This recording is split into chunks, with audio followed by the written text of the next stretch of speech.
আরে দাঁড়াও দাঁড়াও, এরকম চিৎকার করে আমি মেলায় যাওয়ার ভিডিও শ্যুট করছি। আমাদের এখানকার সব থেকে বড় মেলা সুভাষ মেলা, যেটা হয় বড় পার্ক প্রাঙ্গণে। সুভাষ মেলাটা কিন্তু বেসিক্যালি নেতাজি সুভাষচন্দ্রকে কেন্দ্র করেই 23শে জানুয়ারি থেকে 23শে ফেব্রুয়ারি অবধি থাকে। আর তোমরা চাইলে এই টাইমের মধ্যেই আসতে পারো। এই মেলাটা এমন একটা মেলা যেখানে আমি বারবার মানে কোনো কারণ ছাড়াই কিছু কিনবো না এই জেনেও ঘুরতে যাই। তোমরা যদি শিয়ালদা থেকে আসতে চাও তাহলেও ফুলবাগান অনবে বাস ধরতে হবে, আর বিধাননগর থেকে আসতে গেলেও তাই। এটা কি শিয়ালদা আর বিধাননগরের মাঝখানে একটা জায়গা, ঠিক আছে? আমাদের বাড়ি থেকে হাঁটা পথে, তো আমরা মোটামুটি হেঁটেই যাই প্রতিবার। খুব কমই হয়েছে এমন অটোতে গেছি। যদি কোনো সিনিয়র সিটিজেন যায়, যেরকম আমার মা হাঁটতে চায় না, তাই মাকে নিয়ে টিয়ে গেলে অটো করে যায়। যাই হোক, ঢুকেই দেখো এই বাস সাইড দিয়ে আমি শুরু করলাম। ভীষণ সুন্দর সুন্দর না, এত ভালো ভালো কাজ। মানে এটা এমন একটা মেলা যেখানে হস্তশিল্প থেকে শুরু করে চাবি রিং, বাচ্চাদের জিনিস, ফুল, এভরিথিং এভরিথিং। আর এখানে না খুব সুন্দর একটা গান বাজছিল, তাই আমরা নাচছিলাম কি সামথিং একটা হাসি পেয়ে গেছে জানো তো। এখন কি সুন্দর জলের মধ্যে বাচ্চাদের মানে চড়ার যে জিনিসগুলো বসে, আমাদের সময় এইসব কিচ্ছু ছিল না গো। থাকলে হয়তো আমরা খুব সুন্দরভাবে নিজেদের শৈশবটা মানে ইয়ে করতে পারতাম। বাট এবার এখানে কিন্তু কিছু জামাও বিক্রি হচ্ছিলো, এগুলো ব্র্যান্ডেড জামা, বাট একটুখানি কম দামে দিয়ে দিচ্ছিলো বিকজ এটা কোনো একটা ডিফেক্ট আছে। এই দেখো আমি আর আয়ুষি যাচ্ছি, যেতে যেতে আমার একটা বন্ধুর সাথে দেখা হয়ে গেছিলো। বন্ধুটাকে বললাম একটু ভাই ভিডিও শ্যুট করে দিবি আমাদের দুজনের। আর সুভাষ মেলা এমন একটা মেলা যেখানে গেলে বন্ধু বান্ধব কারোর না কারোর সাথে দেখা হবেই তো হবেই, কারণ এটা পুরোপুরি আমাদের এলাকার মধ্যে, আর প্রত্যেকবারই কারোর না কারোর সাথে মিট হয়েই যায়।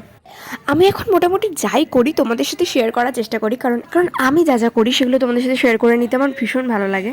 আর এই 10 টাকা আর 20 টাকার দোকানে তো আমি ঢুকবো, কারণ আমার বেস্ট বেস্ট জিনিস এই দোকানেই পাওয়া যায়। দেখো কম দাম বলে কিন্তু জিনিসগুলো খারাপ হয় তা কিন্তু না। যদি ভালোভাবে দেখে শুনে নিজের প্রয়োজন মতো জিনিস কেনো, আজাইরা না জিনিস কিনে, তবে অবভিয়াসলি ভালো জিনিস কেনা যায়। এবার তোমরা যদি ভাবো আমি কিপটে বা কম দামি জিনিস কিনতে পছন্দ করি, তো ইয়েস এটা ঠিক কথা। কিছু কিছু কম দামি জিনিসও কিন্তু খুব ভালো ভালো জিনিস পাওয়া যায়। এখানে দেখো খুব সুন্দর একটা মাটির দোকান ছিল, মানে মাটির জিনিসপত্র বিক্রি হচ্ছিল।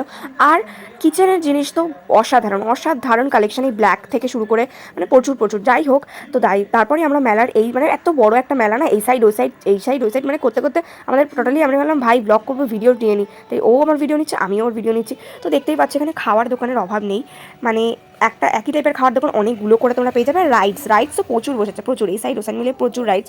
আমরা প্রতিবারই কোনো না কোনো একটা রাইডস চড়ি। আগের বার জন্য তো মাসি, মা, বাবা মানে ফ্যামিলি সবাই মিলে এসেছিলাম। জানি না এবার আসা হবে কি না, কারণ এবার সিচুয়েশনটা একটু অন্য ধরনের।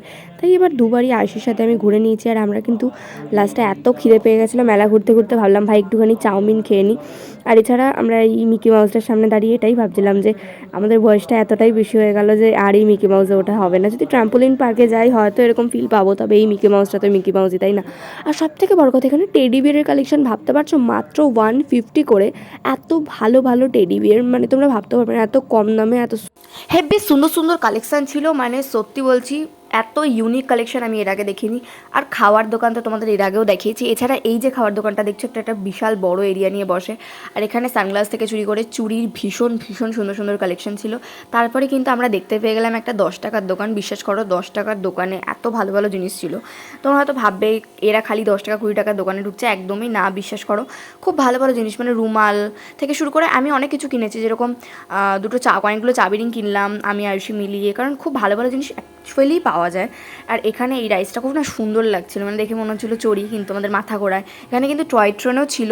এছাড়া আমাদের এখানে সুভাষ ভবনটা আমরা প্রতিবারই ঢুকি, কিন্তু এবার আর ঢুকিনি। সামনে দাঁড়িয়ে বেশ কয়েকটা ছবি তুলে চলে এসেছি। সুভাষ ভবনে মানে নেতাজি সুভাষচন্দ্র বোসকে নিয়ে বেশ কয়েকটা জিনিস মানে দেখানো হয় ওনার জীবন নিয়ে। আর এখানে আমরা এটাই বলছিলাম যে বিয়ে হয়নি, তাই বালিশের ওষুধ টোষার এসব কিনছি না, হয়ে গেলে কিনবো। আর লাস্টে আমরা এইসব কিনে বাড়ি চলে এলাম। বাই।